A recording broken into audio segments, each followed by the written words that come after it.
How do you feel? You feeling good? Yeah, I'm Right on. excited. Awesome, man. And this is going to be episode 100 too, by the way. So it's very, Wow. very Well, special. I feel very special. Thank you. All right. Well, let's do it.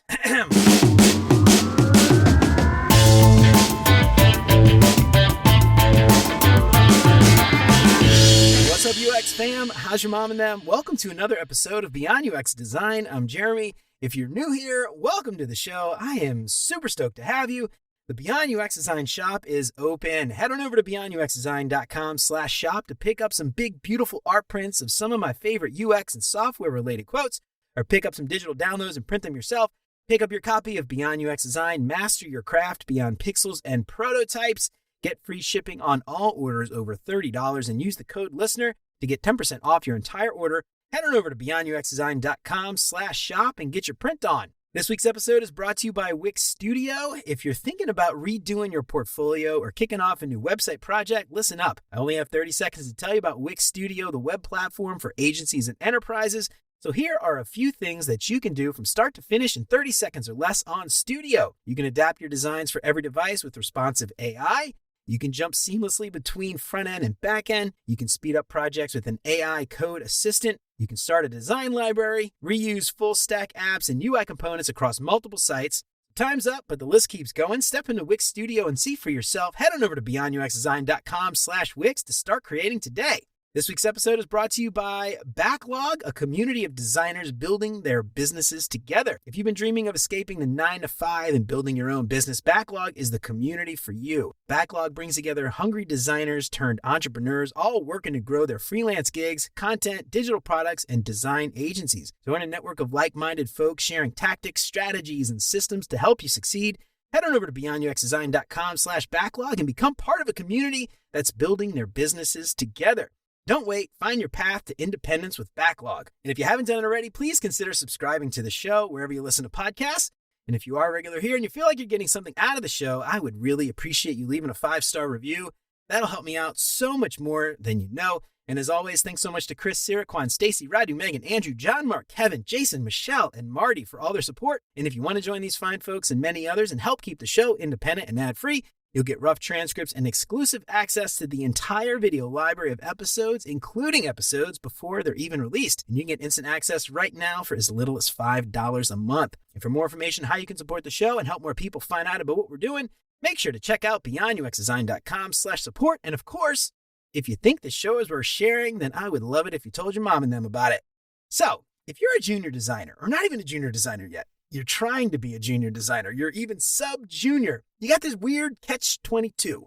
You need a job to get experience, but you also need experience to get a job. What do you do? Where do you start?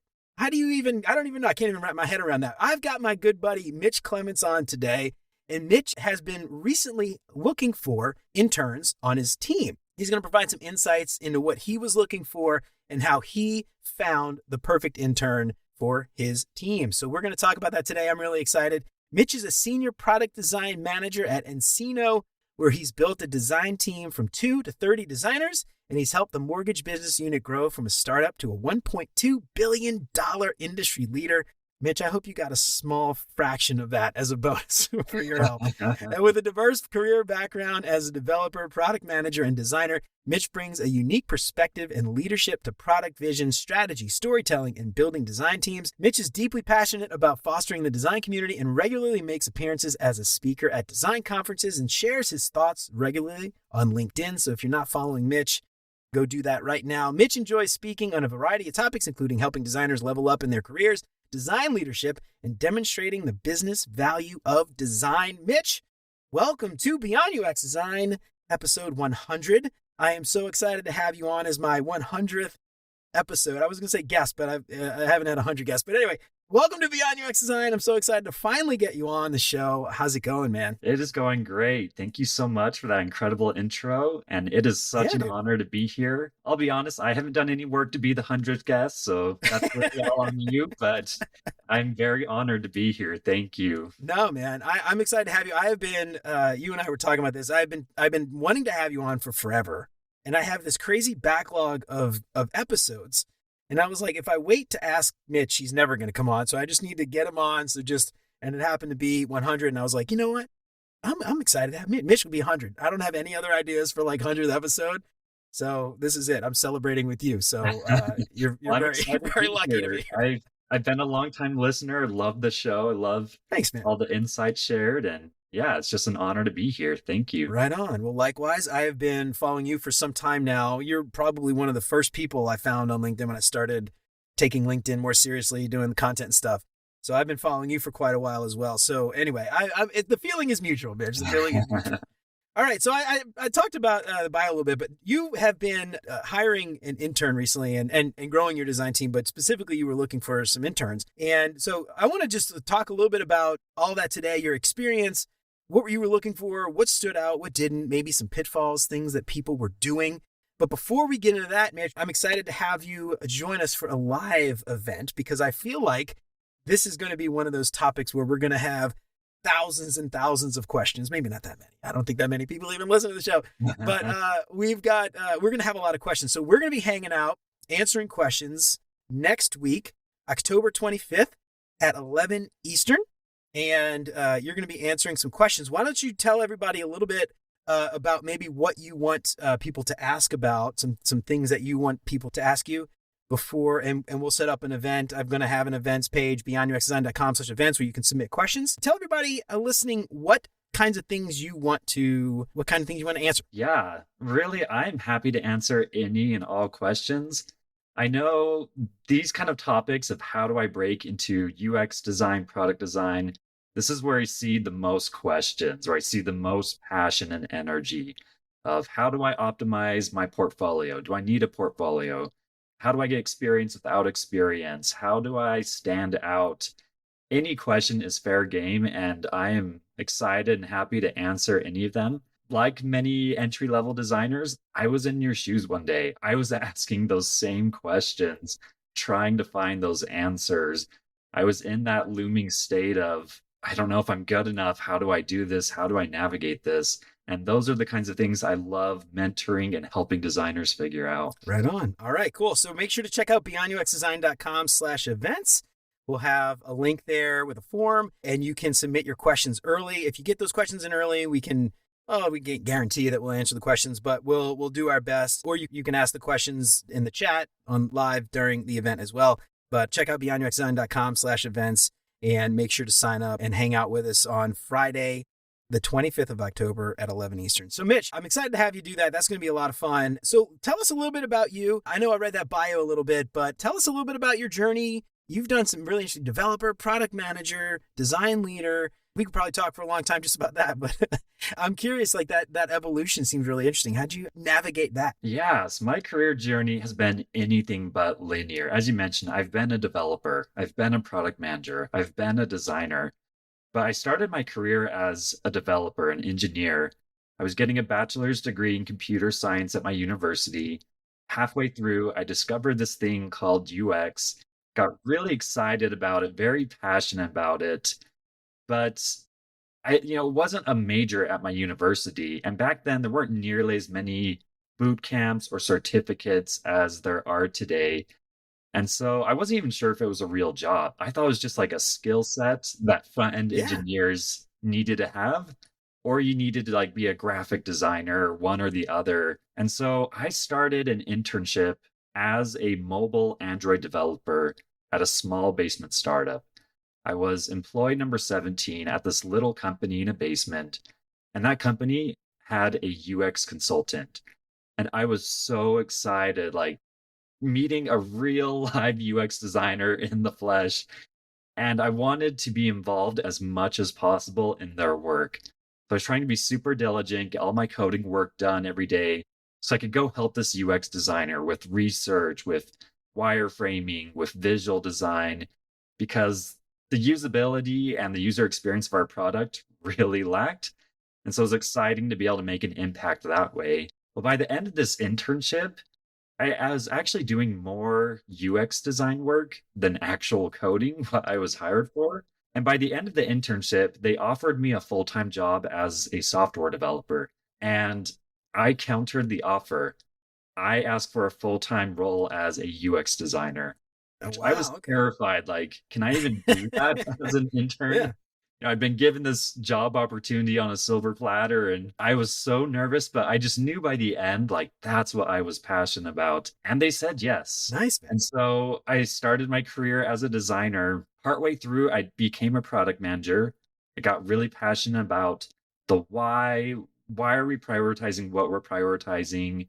Why are we building what we're building? What's the business rationale? So took a detour as a product manager, realized I really appreciated that skill set, but my ultimate passion was in design. So I stuck with the design path and my career grew as this company grew. I've been there over 7 years now. Today, we're 1,700 employees. It has Wow, dude. exponentially grown. I started as, 1.5 designers. We're now 30 designers. And it's just been a exponential growth journey. I love it, man. So that was Encino where you started out as the intern? Yeah, so originally it was called Simple Nexus. We got acquired several years ago. I'm still in the same business unit, but yeah, now part of a more global enterprise and keep building the design team. That's awesome, man. Well, I just want to call out something that you said when you first kind of heard about it. You thought it was a skill set, you thought it was sort of a mindset. And I think that's actually, as we're talking about junior designers and getting a job, I think that's a really key thing to think about because when I think about UX versus UI versus, user research versus, even product management, I see these as jobs to be done. Someone's got to do the job. And what your title is and what things you're asked to do, those can change based on the company, but there are jobs to be done if you want to build great software.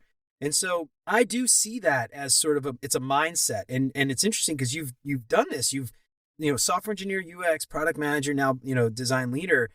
Those things that you're and those concepts and those mindsets can stay with you even if your title isn't quote unquote UX designer or whatever it is, right? And so I'm curious if you have any additional insights, but I just think that's such a great insight. And I think that's something that a lot of junior designers think UX is just a bunch of action. It's that this is my title. No one should do it but me. And I'm the only one, blah, blah, blah, who can do this thing. And I don't know. I just see that as like a pitfall out of junior designers. I don't know if that's something, maybe we're jumping Yeah. ahead a little bit, but I'm curious what It's you think. interesting because in the industry, especially if you go like online on LinkedIn or other communities, people seem so passionate to put everyone in boxes and labels.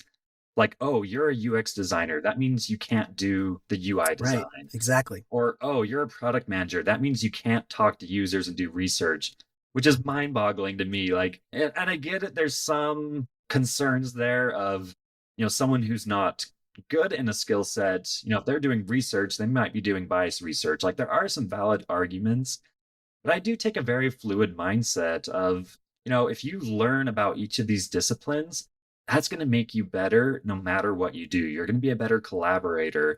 You're going to be a more creative thinker. And I especially love, the beauty of startup environments where I started my career is, as you mentioned, those jobs need to be done. But we didn't have a dedicated UX researcher. We didn't even have enough UX designers. Like my title was developer, but I saw this need for the company. We needed more research. We needed more design work. We needed more strategic thinking. So instead of asking for permission, I just went out and learned those skills. I went out and practiced them and did them to help bring value to the company, to help bring value to the users. And so I'm just a big believer of, do what brings value. Like forget the labels, forget the titles, focus on the skills that bring value. Yeah, I love that, man. So let's talk a little bit about the skills that bring value because there is this catch 22, like we talked about. It's hard to get the skills without a job, but you can't get a job without the skills. And so a lot of these junior designers are caught in this sort of catch 22. And when I think a lot about, boot camps, especially a lot of designers are coming through boot camps, that's not even close to real world experience. And it's not the fault of boot camps. It's how do you teach real world experience in 6 months when someone doesn't know anything start to finish? So I'm just talking a little bit about that. I'm curious, like, how do you advise, people that you coach, people that you mentor, getting this experience before you have a job or getting a job without experience? What are some things that you tell people when they ask this question? Yeah, so this is the number one question I get from entry level designers. A lot of people feel very frustrated at the market. There's not enough entry level roles. And yeah, that total, chicken or egg catch 22 situation. What comes first, the chicken or the egg? The experience or the job? Unfortunately, the reality we live in is companies are the ones answering that question, and it's often not up for debate. They've already made up their minds. You need experience to get that entry level job, which sucks. I get it. It's not fair. It doesn't feel right. But that's the reality we live in, and I don't see that changing anytime. It was that way for me 8 years ago. It's probably going to stay that way. That's just the reality we live in. And if that frustrates you, this might not be the right career path for you. I Yeah. hate to say it, but it's not an easy career path to break into. And so then the real question becomes, okay, how do I get that experience to help me get the job? And the answers are infinite. Volunteering, freelancing, consulting, internships, mentorship, participating in hackathons, creating case studies, attending boot camps, getting certificates, networking, writing, blogging, job shadowing, engaging in the design community, reframing your past experience and skills. Those are all ways you can communicate your passion for UX design, for product design. Those are all things that can help you create comparable experience. Every one of those things I listed, you can put that in your resume. You can put that on your LinkedIn profile. You can put that in your portfolio. And that's what I had to do to break into the design discipline. A lot of people, you'll hear about case studies, starting a project. Before landing my first job, I designed and built a mobile app that solved a problem for my local community. And I poured over 100 hours into that app. This was all during a single summer. I was working a full time job, 8 hours a day. And in the evenings, I was just dedicating my time and energy to designing the solution, to building it, to creating a solution to pain points I was seeing for my users. And that became my best portfolio piece. That project I dedicated so much time and effort into. I also got very active and involved in the design community. At the university I was attending, there was a local UX design club. I was the most active participant attendant. And when it came to my senior year at the university, the previous president was graduating, and they asked me to be the president of this UX club. And I felt so underqualified. I was Yeah. like, why me? Like, I still don't even know if I can like explain what UX is. And you were going to school for computer science. You weren't even Yeah, I was going going for to school design. for computer science. Like, It says something a lot, though. It says something a lot either about you or about the curriculum and the program. I think it probably says a lot about you. I was just passionate about this UX thing. I feel like I couldn't figure it out because I hadn't really met UX designers before. But yeah, like I was the most active attendant in this club. And so that created the opportunity for me to be the president.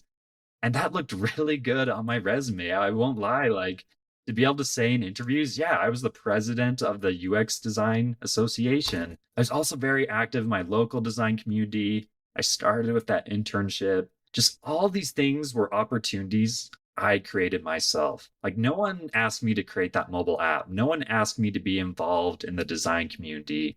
Those are things I just proactively did. And I translated those into experience. So when it came to that first job, the interviews, the resume, the portfolio, I could say I had experience even though no one hired me. Yeah, I love that. So you just a bunch of stuff that I think is worth worth highlighting here. I love when you talked about before reframing your past experience. For me personally, I talk with a lot of career shifters. And for me, this is one of the biggest advantages I think that career shifters have over someone who's just starting out straight out of school is when you think about UX design. And this is again maybe I'm biased, but the entire show, my book, everything I do is related to those additional soft skills. The hard skills are important, the craft is important, but those soft skills are going to be what helps you to excel in your career. And when I think about career shifters, I see very often those career shifters excelling much faster once they get a job than the Mm. junior designers with absolutely no professional experience before. And it's often because they've got experience dealing with people, communicating, influence, maybe leadership, maybe they were leading teams in their last role, even if it wasn't UX design, those interpersonal, office skills, those foundational skills are often there. And I think that's so important. If you've got a job, a previous role, you were doing something else and you're career shifting, that is such a big advantage that someone that is just coming out of school doesn't have. And I can't tell you how many times I've talked to people who are afraid to put their previous career on the resume or whatever. And I'm like, you just got to reframe it. You got to figure out how to talk about it. I've talked with chefs, I've talked with former chefs, former industrial designers, which I think there's a lot of overlap, architects, all these other things. There is so much that you can apply if you just think about it. And I think this is something where maybe I don't know if you have any thoughts here, but ChatGPT could be a really great way to just sort of list out your experience and have it kind of reframe it. I wouldn't copy and paste or anything, but I think it's at least a great way to brainstorm and think of how you can discuss those things. So anyway, I don't know. I just love that reframing your past experience is so important. To this day, an interview that still stands out in my mind that I had with an entry level candidate, her previous role was a police dispatcher. Oh, wow. Meaning she's the person, here in the United States, when you have an emergency, you call 911. She was the one answering the phone. And she, you might be thinking, like, what does that have to do with UX design? Well, she was able to tell the story of when you get a call from a distressed user, a distressed person, you have to get essential information. You have to help them calm down, clearly articulate the problem, clearly articulate the location. And she just explained how that experience as the police dispatcher helped her craft a better experience for these high intense scenarios. And that just completely stood out into my mind because there's a lot of obvious transition paths, like as you mentioned, from another type of designer, like a graphic designer or an engineer or a business person. You can go as far out like a police dispatcher, transitioning into UX design. The intern I recently hired, she was a physical therapist. Like, once again, you're creating this experience for the people you're working with. And all of these individuals, they were able to communicate that skill set they had, those soft skills, those problem solving skills, creating those better experiences for the people they were serving in their previous roles. Like, I'm a big believer you could come from any career path into UX design. You just have to be able to tell that story. I love that. Now, here's the thing that I think a lot of people struggle with. It's making those connections, especially when they haven't had a UX role. It's often hard for them to make the connection between UX and their current role. And I think this is where the value of a really great mentor comes in. So I want to shift gears a little bit, talk about mentorship. And I feel personally like those are the kinds of things when you can have a conversation with someone, they can see from an objective third party that can say, have you thought about how this connects? Have you thought about that? So I want to talk a little bit about mentorship from your perspective. And I'm curious, maybe your experience or maybe how you've gone about mentoring other people. But there's a lot to touch here on mentorship. But at a high level, I'm just curious the value that you see of a great mentor and how can they help get your foot in the door or help you in some way. I think mentorship is crucial. It's something I'm very passionate about. I actually led my local design community. I led a program that helped connect mentees to mentors. We connected over 420 people seeking mentorship to over 180 volunteers as mentors, something I'm very passionate about because they can provide so much value and perspective. They're able to zoom out.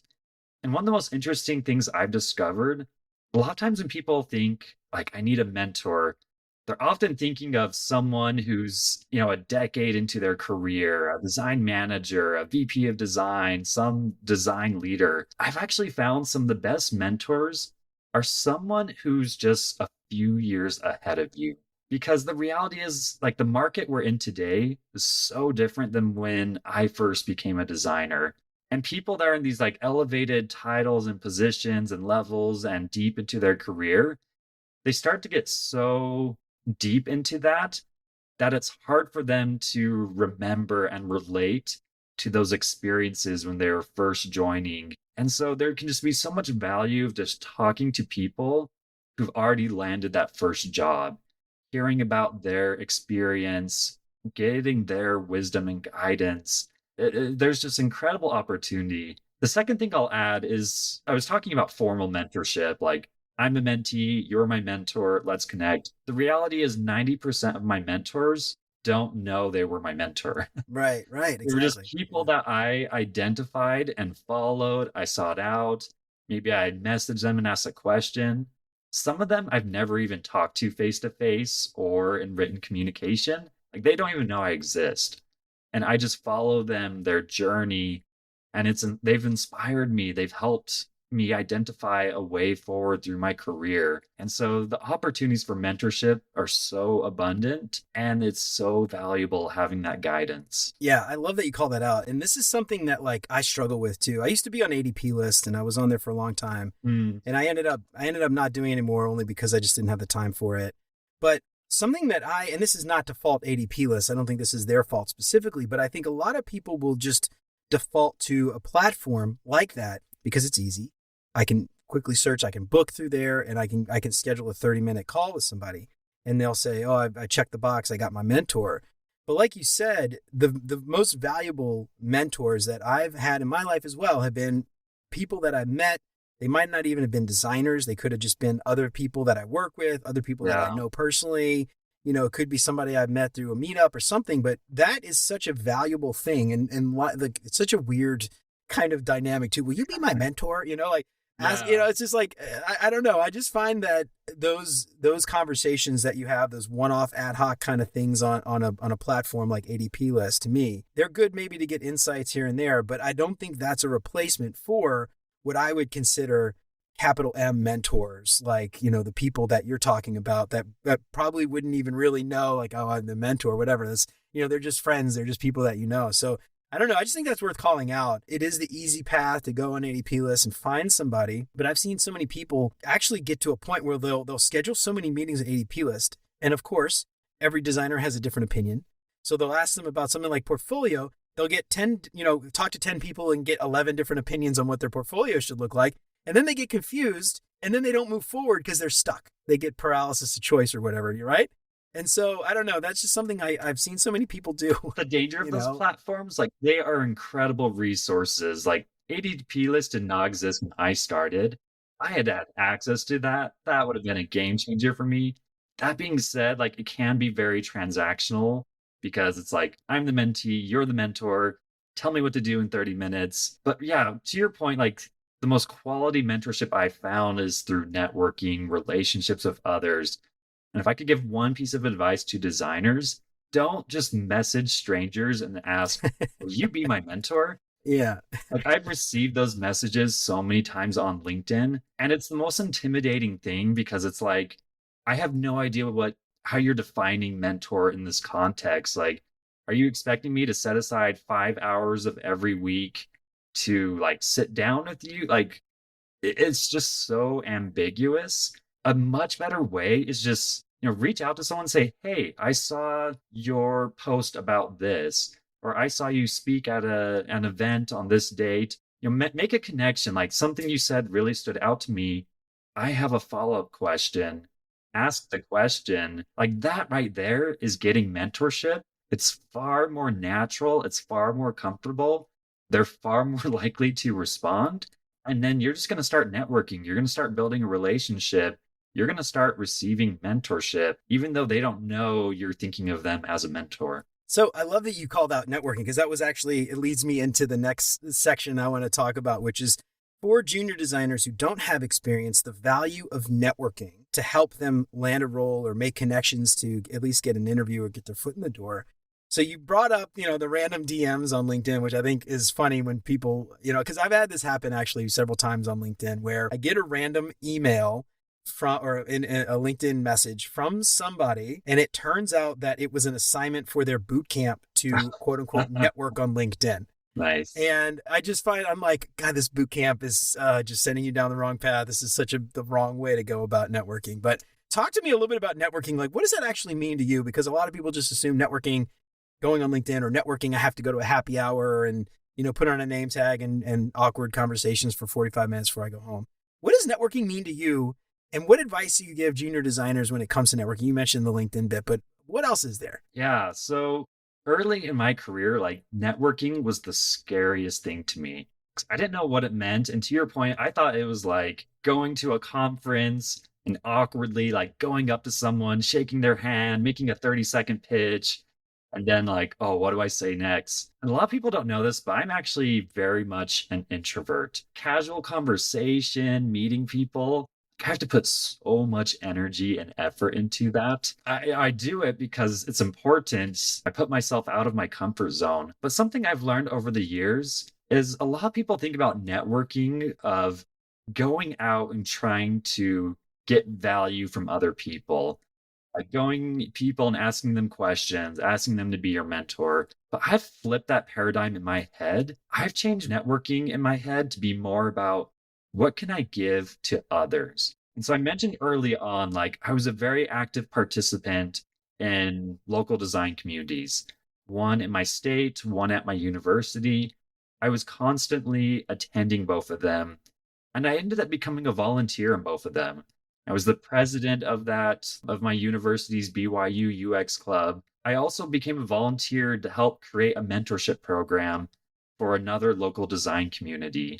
But beyond that, I've also just been very proactive. Both of them had Slack channels. There's also online channels like LinkedIn. And I've just started becoming very proactive in sharing my thoughts, sharing my perspectives when people ask questions, as well as sharing my own questions, my own thoughts. And when you change that mindset to what can I give others? How can I be active and participate, volunteer, get involved? That's when networking becomes far more natural and you build far more meaningful relationships. Through that volunteering, through that participation, I have made so many connections.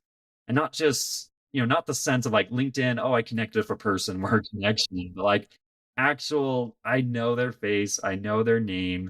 We've had meaningful conversations. I know they'll reach out to me if I can help them, and I'll reach out to them. That, in my mind, is networking. It's not awkward. It's not weird. It's just putting yourself out there and trying to figure out how can I give value to others? And in return, you'll naturally receive that value, those referrals, those connections, that advice you need. Yeah, I love that. And I think that's such an important reframe because so many people, like you said, they think it's going to these happy hours. But when you reframe it to I'm adding value or I'm helping people or I'm making friends or I'm just getting to know people personally, I mean, for me personally, that makes it so much easier than just like I have to go meet 10 people today and get 15 business cards or whatever, and I don't know, I just find that reciprocal give and take, I'm helping you and hopefully you'll help me at some point. It's such an important reframe. And, like I said, I went to LSU for business school, right? And they talk about networking and it's like, got to wear your khakis and your polo shirt and your business casual stuff. And you go to these happy hours and, you get your name tag. And like, that was my view of networking for a long time. And like, I just like hated it. I hated it so much. And so when you reframe it, I think that's so important. So when you talk about sharing and things like that, you mentioned Slack communities. This to me is like, I feel like something that's not talked about quite enough. People go Mm, to LinkedIn, they go to other places, but there are so many Slack channels out there where you're instantly connected to all of those people that belong on that Slack channel. It's not like LinkedIn where you have to go out and find them and add a connection before you can message them and all that stuff. You join a Slack channel, you're instantly connected to the hundreds of people that are there. yeah. And I think that's really important. I'm curious, you mentioned Slack. Are there any specific Slack channels that you know of for junior designers to join and network? Yeah, off the top of my head, I can't think of any that I would recommend to every designer. But like for if I talk to any designer in Utah, that's the state I'm in, I immediately have a go-to Slack channel, a go-to Discord community that I would recommend to them. The beauty of these Slack channels or Discord communities or whatever groups is they're typically narrow in focus. For example, the Discord community and Slack channel that I'm referencing, like both of them are local to the Utah designers. And that just immediately having that, I guess you could call it a constraint, a filter, a limitation is, instead of LinkedIn, X, Instagram, where it's like everyone in the world, it's immediately just a very tight niche group of people that share a common interest. They're a designer in your local community. Or if I'm talking to a UX researcher, like I can think of specific Slack channels for UX researchers. And that's what I love about these is when you join more tight-knit communities, you all share something in common. And that commonality just can create so many meaningful relationships. It can create so much meaningful dialogue. And that's what I recommend. Like first, wherever you live, wherever you are, like do a little research, figure out, is there a local design scene? Are there meetups? Are there Slack channels? Are there Discord groups of just the people in your geographical area? Because that's where you can build some meaningful relationships, job opportunities, and it'll just be a lot more focus on quality over quantity. Yeah, I love that. Yeah, and that's really great to talk about too, because I personally I'm not as introvert as most. I maybe would consider myself an extrovert. So the in-person things, I love going to those, and I love talking to people in real life. But you mentioned, being an introvert. I imagine that type of thing is very stressful. It's probably very draining. As an introvert, how do you feel about that versus the online community? Do you feel like the online community is a lot easier from an introvert's perspective to network versus having to be in person? Or do you feel like as an, maybe every introvert's different, but do you feel like as an introvert, those online communities are actually easier for you to get to know people? Oh yeah, 100%. Like as an introvert, it's so much easier to just participate in Slack, participate in LinkedIn, Discord, wherever the groups are, wherever the people are. It is far more easier. That being said, I think it's important to have a variety. Like push yourself out of your comfort zone. Honestly, my quest to find these groups, like I joined over 20 different Slack communities. So I was just trying to find one that was active, that was relevant, that wasn't spammy. A lot of them are just, they turn into these massive groups and then everyone's just like advertising and, you lose that community spirit. Yeah, as you go through, you just start to find ones that really click with you. I know you and I are part of another one that's, very tight and intimate that I really love as well, that shares a common interest. And yeah, it's just so much easier. It's so much more approachable. Also be willing, try out both in person and online. There's pros and cons to each. I think it's good to have a healthy mix of both, regardless if you're an introvert or an extrovert. Yeah, absolutely. And one of the things too, there's, certainly something to be said for in person when you're in a big city, right? So you're in New York, you've probably got tons of meetups. If you're in Austin, tons of meetups. Obviously, San Francisco, Seattle. But I would say even if you're in like, I know, for instance, Tulsa, Oklahoma, tiny, like little small market, there's still UX meetups there. I know people there that are active in the UX community. And so just because you aren't in a big city doesn't mean you don't have that. If you happen to live in a rural area, probably not a live in-person meetup, but you could still take advantage of those remote. But yeah, I think that's such an important thing. And then when you think about, networking, let's talk a little bit about the benefits of networking for the job hunt, because as you network, you're meeting people, you get sort of maybe referrals, things like that. From your perspective and stuff like that, I'm curious, how does that impact? And let's actually think about it from a hiring manager's perspective, because you were recently hiring junior designers, interns, things like that. How important were those referrals, those personal references for you when you made that decision? Yeah. Referrals, like I cannot overemphasize the power of referrals.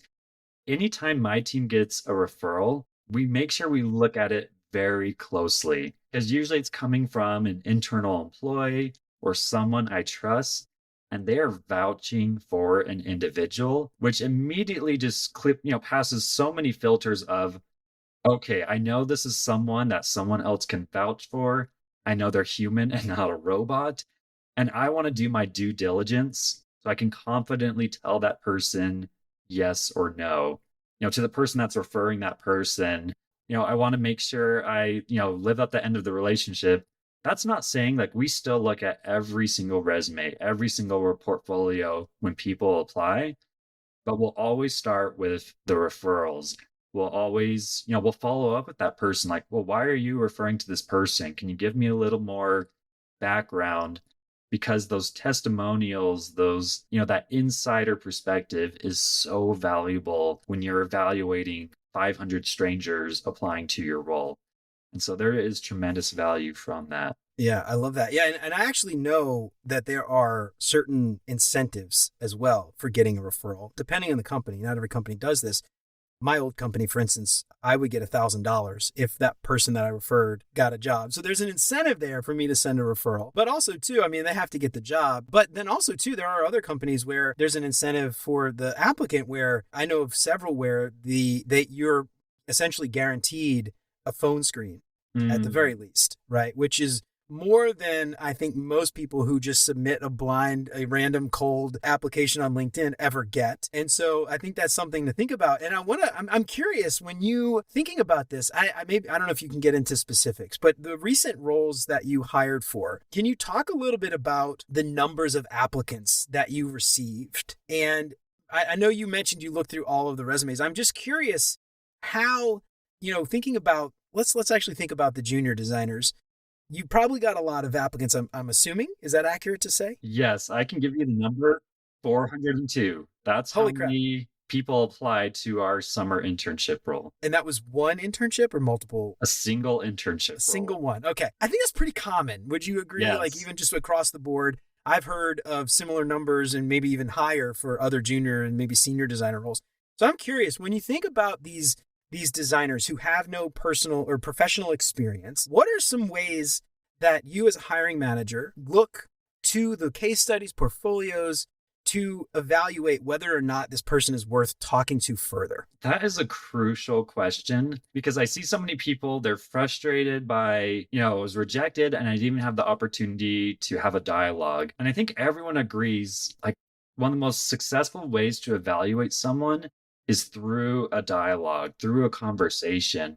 I wholeheartedly agree with that sentiment. But when you get 400 plus applications to a single role, you can't schedule 400 interviews. It's just not feasible. It's not realistic. And so every hiring manager, every recruiter and company, they have to filter it down. They have to figure out, without having a conversation or dialogue, hopefully in an unbiased manner, evaluate these 400 candidates and figure out which ones we will have the dialogue with. We will extend that first conversation or interview. And so some of the key tools that I'm able to evaluate as a hiring manager, and we look at the application, we look at the resume, we look at the portfolio, and then if there's a referral attached, that's kind of a fourth data point that we evaluate. But the two key ones are really that resume and that portfolio. And that's just the only way we're able to asynchronously, without scheduling an interview, evaluate the potential match for this candidate, if they are a potential match for the role. Now, the reality is, out of 400 candidates, a lot of them are going to be potential matches based off their resume and portfolio. So then we have to further narrow it down of, okay, not only are they a potential match, but which ones are the top matches? Which ones demonstrate the top potential? And so we have to narrow it down from those 400 candidates to 20 or 30 potential top matches. And then out of those 20 to 30, we have to figure out which ones are we extending that first interview to, and what's our capacity? How many people can we interview? And so really a lot of it comes down to that resume, to that portfolio. You have to make a strong impression through your storytelling, through your communication, in those different career assets. Okay, so this is the question. I'm curious. And again, I know that you're one hiring manager. This is one data point. Another hiring manager probably has a different set of criteria. But do you have a rubric or criteria for what makes someone worthy of that next step? Is there something, maybe actually a better way to say this is, the things that maybe the red flags that caused you to not move them to the next step? That might be easier to answer. Was there, could you speak to that perhaps? Things that maybe you saw, pitfalls that you saw people doing in resumes, portfolios, case studies, thinking about those interns or junior designers without professional experience that they did that caused them to sort of, that was the end of the line? This is such a tricky question because during my career, like I've been a hiring manager. I've been on the side where I'm hiring, evaluating candidates. I also do a lot of career coaching and mentorship. And it's funny because the answers I give as a hiring manager versus the answers I give as a career coach are sort of different. Interesting. Okay. And it's this conflicting viewpoint. For example, as a career coach, I know the exact, I don't want to claim like the exact things, but I have seen tremendous success in very specific things an applicant can do to level up their resume and portfolio to land that first job. And some of it is playing into human bias. For example, a lot of people are probably aware of visual perception bias. Even if you're a researcher or applying for a role where maybe UI design and visual design isn't as crucial to that role, but if you present a very visually polished resume and portfolio, that is going to play into the bias of human minds. And because your visual skills are stronger, recruiters, hiring managers, whoever is evaluating you, they'll just naturally assume the rest of your skills are also elevated, which doesn't make sense. Like, visual design's not research, and yet it's a common human bias. Like if you're going to go on Zillow and buy a home and you see this beautiful home of beautiful photography, you're going to perceive it as being more valuable, even if that home has like foundational issues with the structure. But meanwhile, if you look at another home where someone just took their own photos on their iPhone, poor lighting, poor furniture arrangement, you're going to evaluate that home as being less valuable, even though you're not buying the home for the photographer's skills or the furniture arrangement. And so from the career coaching side, there's very specific things like that I coach people on. Hey, make these tweaks and improvements here, you will stand out. Now, when we flip over to the hiring manager side, I'm very aware and cognizant of those biases, of those things of I need to be unbiased here. Just because someone is an amazing visual designer doesn't necessarily mean, that's one of the skills in the job description. I'm also looking for the 10 other skills. And so as a hiring manager, we do have, we have a career architecture guide. It's the same one we use with our designers for promotions, for evaluating, are you junior, are you senior, what are the skills and expectations? And we use that same rubric when evaluating candidates because, if they're going to enter into a role, they should have those same core skills. And that's what we're looking for in the resume, the portfolio, the interviews, the process. We're constantly trying to improve that. We're trying to remove bias. We're trying to be more objective. And so it's so tricky answering that question because as a hiring manager, like I'm constantly fighting the natural human bias in my head. As a career coach, though, I'm saying go all in on these three things. And I have seen it land people jobs. I've seen it help people get more opportunities. Yeah, I love that you call that out. And I love that you're aware of these things. And I think it's worth noting that, and this is maybe sad to say, that I don't know, 80-20 rule, maybe I'm going to go on the limb and say, 80% of hiring managers are not Mitch.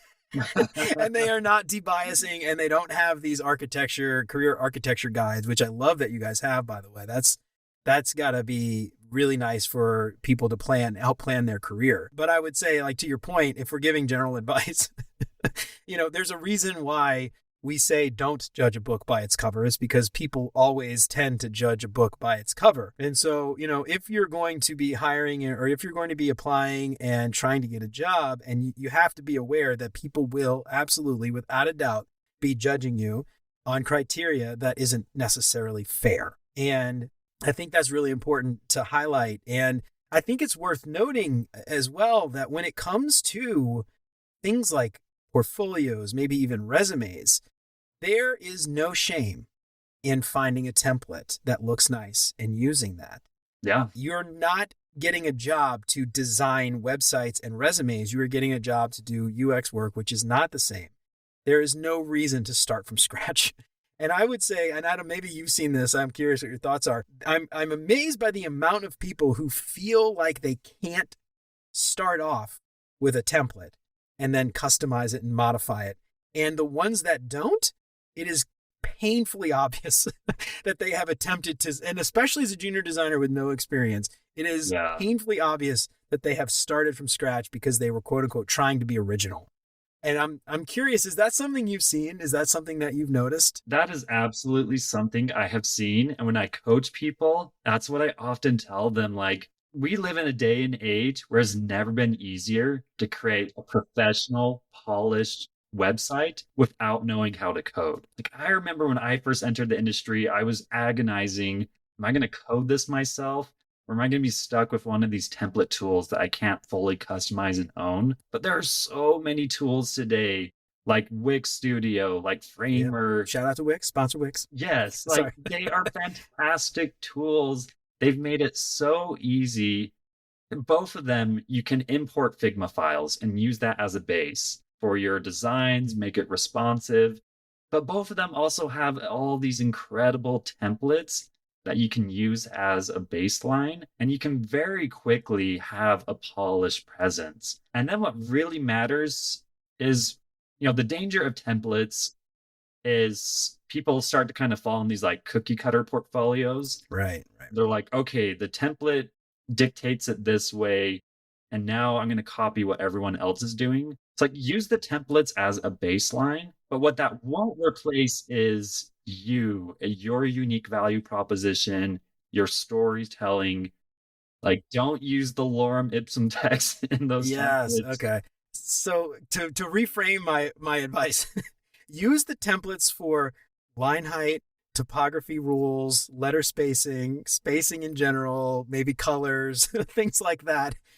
Do not, for things that you wouldn't necessarily be doing as UX designer, do not copy other people's portfolios and their way they formatted their case studies necessarily.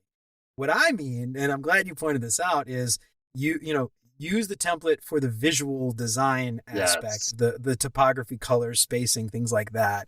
And there is no reason why you have to come up with that, especially if you're not trained as a graphic designer. That's a very different skill set. So I think that is perfect, excellent thing to call out. I'm glad you called that out because, yeah, I don't want anybody to misunderstand when I say that. Copy someone else's case study. Let's talk a little bit about case studies and portfolios. For somebody who has no experience, what are some ways that they can create a case study without that experience? You mentioned before volunteering, you created your own, application, you created your own app, kind of a passion project. What are some ways that people can get that work into a case study without actual experience from your perspective? Yeah, so once again, this goes back to you're going to have to create your own experience, create your own opportunities. And there are infinite ways to do this. I think a core skill of UX designers is to be curious. Constantly be curious, observe the world around you, identify the problems, the pain points, the just things that haven't been solved around you, whether that's in existing apps or websites or platforms, or maybe it's just your local, mom and pop shop. They don't have a website. They could use a website to build their brand and their business and their reputation. You might just identify opportunities of, I wish there was an app for X. Or I wish there was a better solution for Y. If you are curious, like I get flooded every day of my life. I'm just seeing all these missed opportunities. Whether I'm buying clothing, I'm shopping online, I'm waiting for a bus, I'm just constantly thinking, how could this been optimized? Waiting in the line for Disneyland. Like, there's just infinite experiences around all of us. Each of them is an opportunity. And if you think about those opportunities, you can turn any of those into an opportunity for you to get experience. You can explain, oh, how did you identify this problem? How did you validate it's not just you? Like other people experience the same frustration, the same constraint and then start ideating on a solution, start figuring out, and it doesn't have to be a mobile app or website. I think as UX designers, we often fall into that. And granted, the majority of the roles want to see, you're going to work there building an app or a website. But if you can just be curious, start applying your skill set. How would you solve that problem, a real world problem, with a real world solution? And try to go as far as actually building that solution. Go partner with people to help bring it to reality or create the best prototype you can. Go validate it, go test it. And then all of that can turn into a case study. It can turn into a story you can tell in the interview process. And there are just infinite opportunities around us. And that's exactly what I did when I built that mobile app. I didn't just think, oh, we need another dog walking app or we need another food delivery app. Like, the reality is that problem has been solved 100 times. My solution's likely not going to be better than the existing solutions. But there are so many problems out there, especially when you look at like government websites or industries not known for design. There are just so many opportunities that no one has touched, that no one is designing solutions for. And you can bring a unique perspective there and translate that into experience. Yeah, I love that. And this is something that I see a lot as well is the dog you call it the dog walking app. I always pick on the dog walking app. I think it's everybody's favorite scapegoat. And I think there's a reason for that is everybody has it and you end up having exactly the same ideas as everybody else. But I want to highlight what you did. You went and you found a problem and you solved it. And the beautiful thing there is it wasn't just a random problem. It was something that you were passionate about. Yes. So when you're going and explaining it, and obviously you got to get past these first phases to get into the hiring panel and present the work. But when you're presenting that work, you're more passionate about it. And that passion, hopefully in theory, would shine through as you're explaining it. And I would imagine if it's a problem that you've experienced firsthand and you're passionate about, you're going to explain that much better. You're gonna find a way to be more, emphatic about it than just, the dog walking app that you redesigned that everybody else has.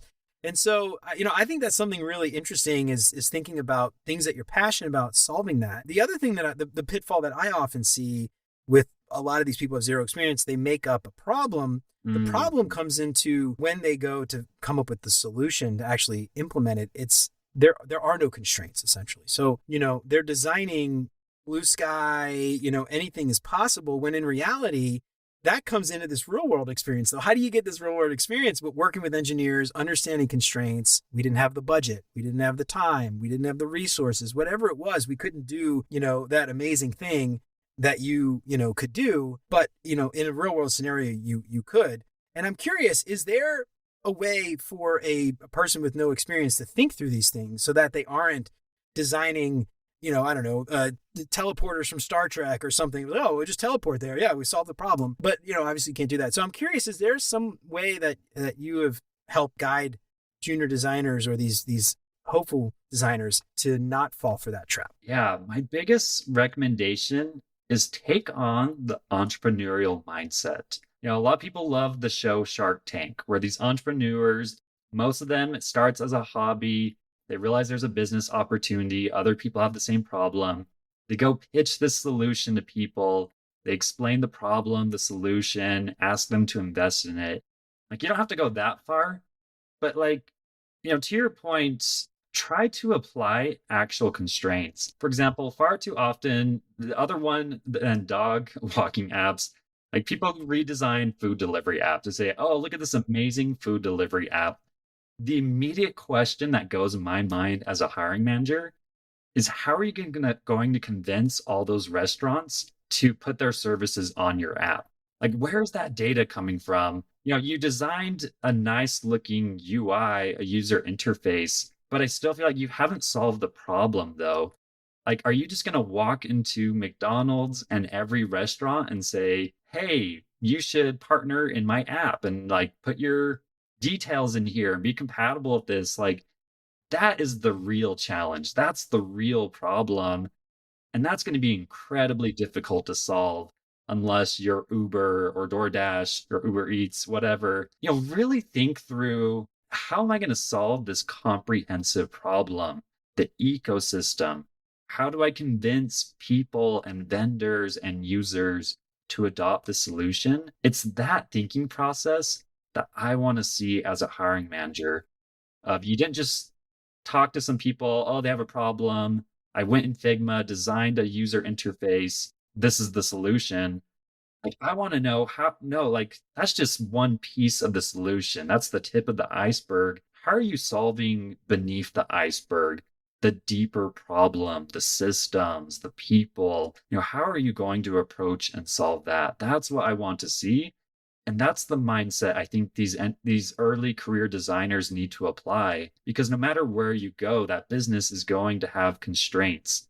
There's reasons they can't just create a polished UI and bring it into reality. There's developer staffing, constraints, there's technology constraints, there's data access constraints. If you can show how you think through constraints, that is golden. That is valuable. Yeah, absolutely. Yeah, this reminds me of a while back. I was working with a boot camp student who was crafting a case study, and she had this idea that she had kids and she's having trouble with finding summer camps and booking summer camps, right? Because I don't know if you're familiar with this. Where I live, it's very similar. Every week, it's a different summer camp. I have to schedule the summer camps. I have to figure out what the dates are. I have to book them somehow. Different payment platforms, different payment gateways, whatever. The websites are all over the place. And so her idea was, I'm going to create an app where I can just search for all the summer camps and just book everything right there. And it's like, but you could design that interface and I'm sure it'll look great. But when you present that and someone asks you where that data come from, what are you going to say?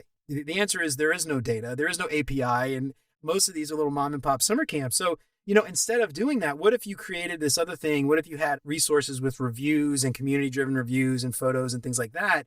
And then you could maybe have ad space where people could pay to advertise their camp or whatever. And so the beautiful thing there is once you go in a hiring panel, you could even say, or in your case study, originally we set out to do this, but realized we couldn't. We ran into this constraint, and talk about that and own it.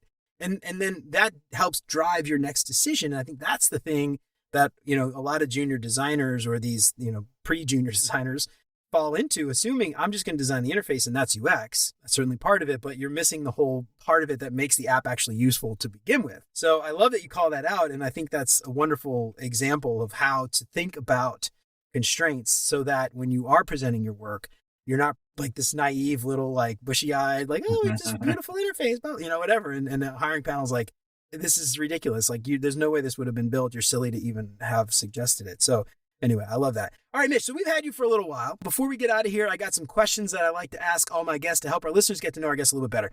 Before we do that, anything that we're missing, anything we didn't get a chance to talk about that you want these fledgling designers to know about getting experience before they get the job that we didn't cover today? Yeah, the biggest takeaway I could share is if you're listening to this podcast and you are feeling, you might be feeling overwhelmed. You might be feeling, wow, there's so much I have to do. This really is an important moment to reflect. Is this the career path you want to pursue?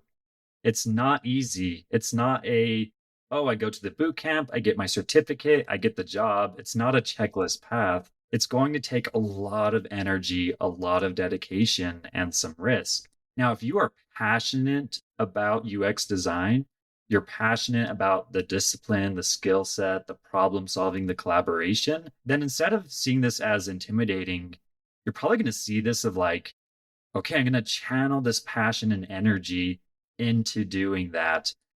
Those are typically the people I see that make it, is they're passionate. They really love this discipline. They love this work. In some cases, they're doing it for fun.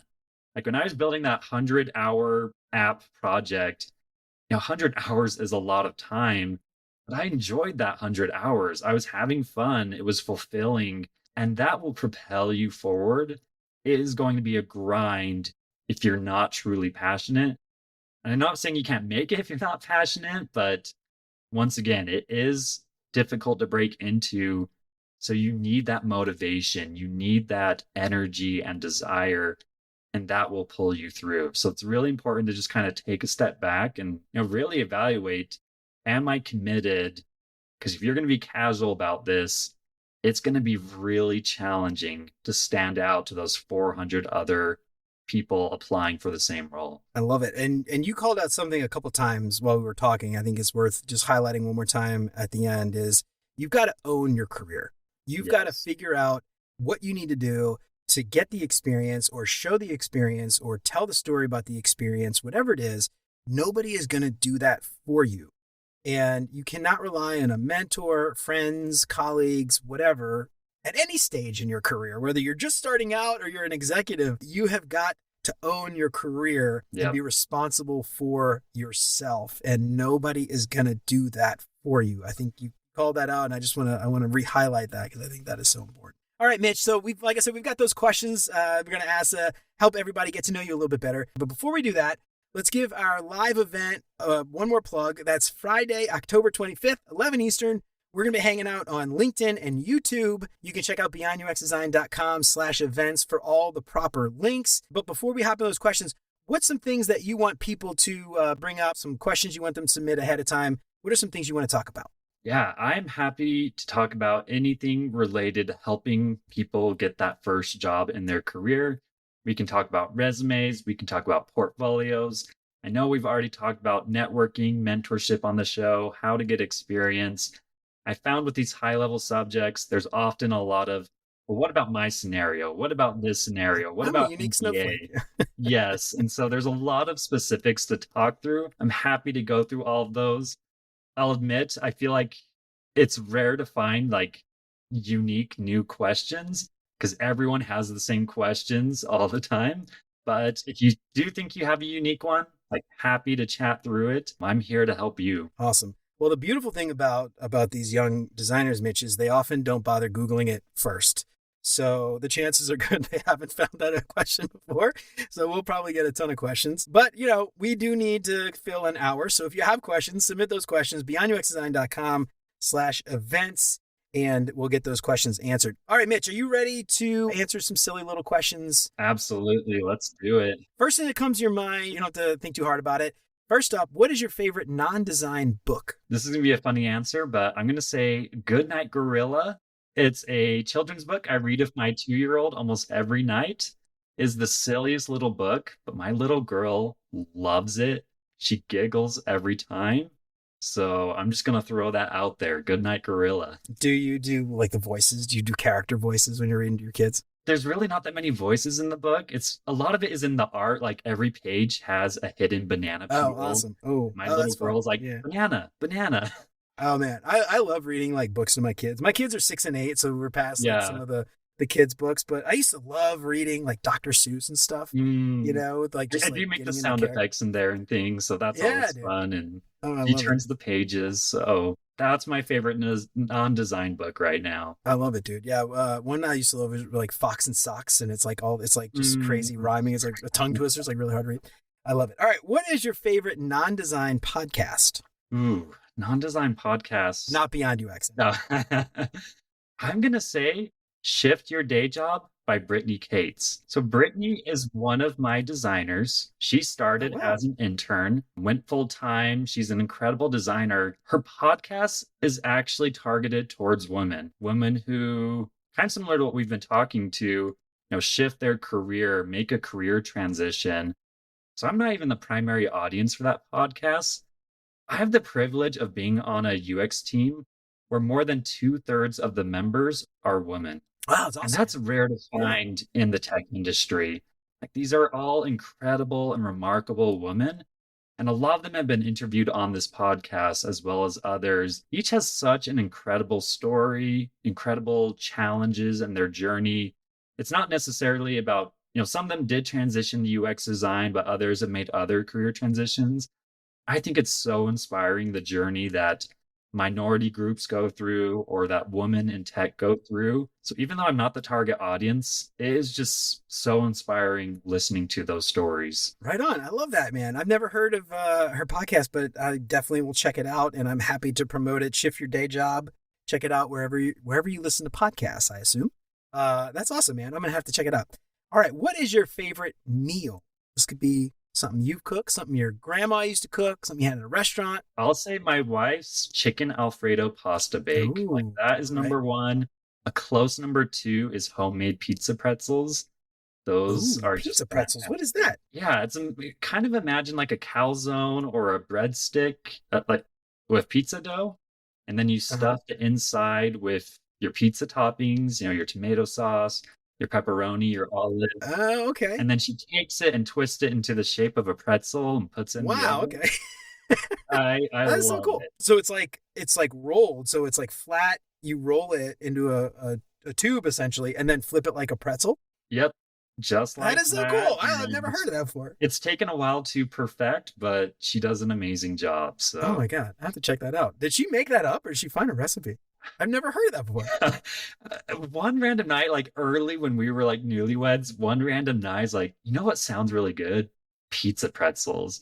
Now, there's a lot of places where you can get like a thick pretzel and you dip it in tomato sauce. But I was just wondering, like, what if it was like a calzone where the toppings are inside? And she was like, I can figure that out.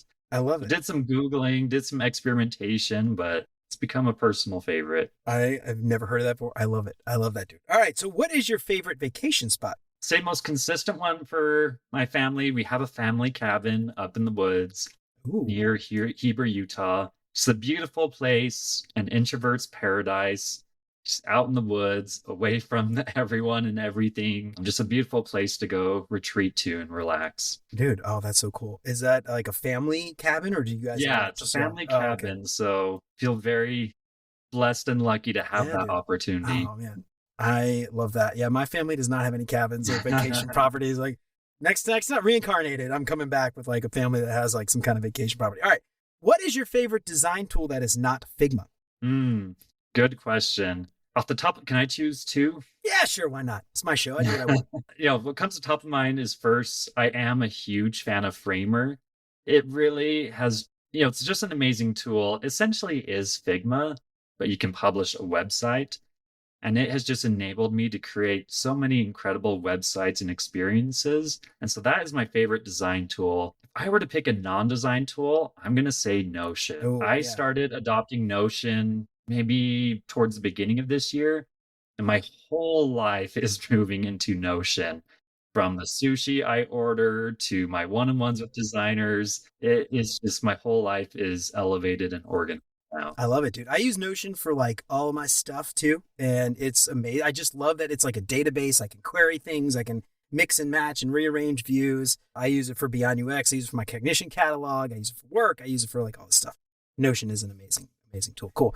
All right, Mitch. Well, it has been amazing having you on. Really excited to have you as episode 100. I'm so excited, episode 100. Before we get out of here, tell everybody where they can find you, your coaching, LinkedIn, obviously, all that stuff. Give yourself a little plug. Let everyone know where they can find you. Yeah, I'm most active on LinkedIn, so feel free to look me up on there. That's where I share the majority of my thoughts and have all my links on there. I also have my personal website, mitchellclements.com. Do a lot of career coaching, mentorship, portfolio reviews, all from the perspective of a hiring manager. And so those are the two places I'm the most active. Right on. And we will include all that stuff in the show notes. And again, one more time, October 25th, that's a Friday, 11 Eastern. Join us, beyonduxdesign.com/events. Get your questions in early.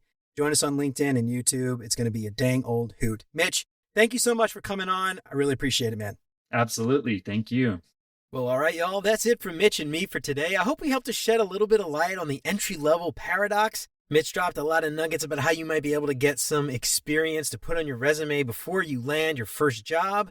And for me, maybe one of the most important things that Mitch said today was that you have to own your own career. Nobody is going to do this for you. And that might mean taking a hard look about whether or not you want this job in the first place. It's kind of a mess right now. So if you don't really want it, you may struggle.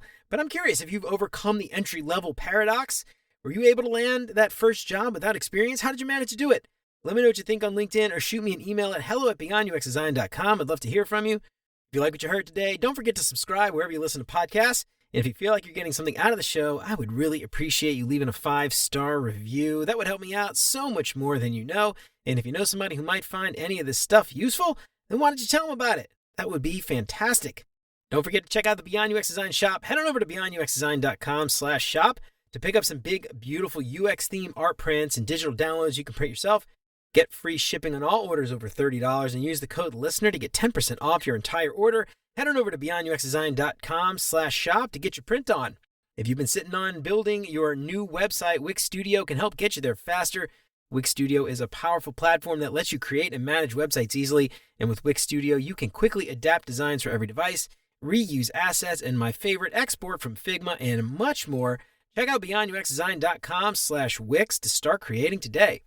And if you're ready to escape the 9-to-5 and build your own business, Backlog is the community for you. Join the dedicated network sharing tactics, strategies, and systems for success. Start your journey to independence with Backlog. Don't miss out. Visit beyonduxdesign.com/backlog today. Remember to sign up for the newsletter and check out all the past episodes along with all the show notes at beyonduxdesign.com. I hope you keep coming back for more great UX tips from Beyond UX Design. And until next time, remember, you're more than a designer because there's more to UX and design. I'll see you around. Take care, y'all.